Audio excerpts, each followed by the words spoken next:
코로나19라는 이름 뒤에 감춰졌던 의료비의 문제점을 고발하는 보도 두 번째 순서입니다. 이번에도 원주의료원 얘긴데요.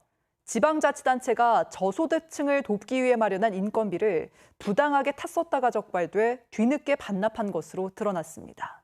이청초 기자입니다. 보호자가 없는 병실 운영 사업. 간병비가 부담스러운 저소득층을 돕는 사업입니다. 환자를 가족 대신 간병인이 돌봐줍니다. 간병인의 인건비는 강원도와 시군에서 부담합니다.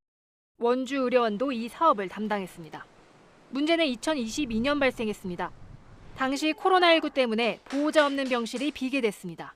그러자 여기에 배치됐던 간병인들을 코로나 병상으로 돌렸습니다. 이렇게 하려면 간병인들의 인건비를 의료원에서 부담했어야 합니다. 하지만 원주의료원은 강원도와 원주시에서 인건비를 타냈습니다. 1년치 1억 3천여만 원이었습니다. 나중에 잘못됐다는 지적을 받고서야 돈을 반납했습니다. 당시 상황이 워낙 급박하게 돌아가 행정 처리가 미흡했다고 해명합니다. 원주 지역의 노인병원하고 또 재활병원에서 코로나 환자가 집단으로 아주 급격하게 발생한 적이 있었습니다. 물론 그 당시에 환자군들 중에서 많은 부분 또 저소득층, 의료보호인 환자들도 굉장히 있었고요.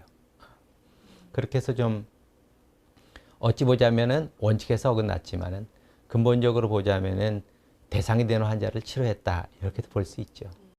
하지만 취재 결과 강원도 내 의료원은 도와 시군이 주는 인건비를 이런 식으로 쓰지 말라는 공문이 한참 전에 시달된 상태였습니다.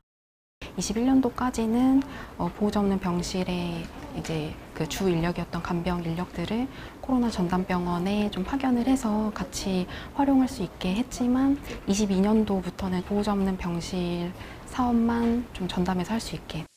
이에 따라 문제가 생긴 2022년 당시 보호자 없는 병실을 운영하던 강원도 내 의료기관 6곳 가운데 5곳은 간병비 사용 지침을 지켰습니다. 이를 어긴 건 원주의료원 단 한 곳뿐이었습니다. KBS 뉴스 이청초입니다.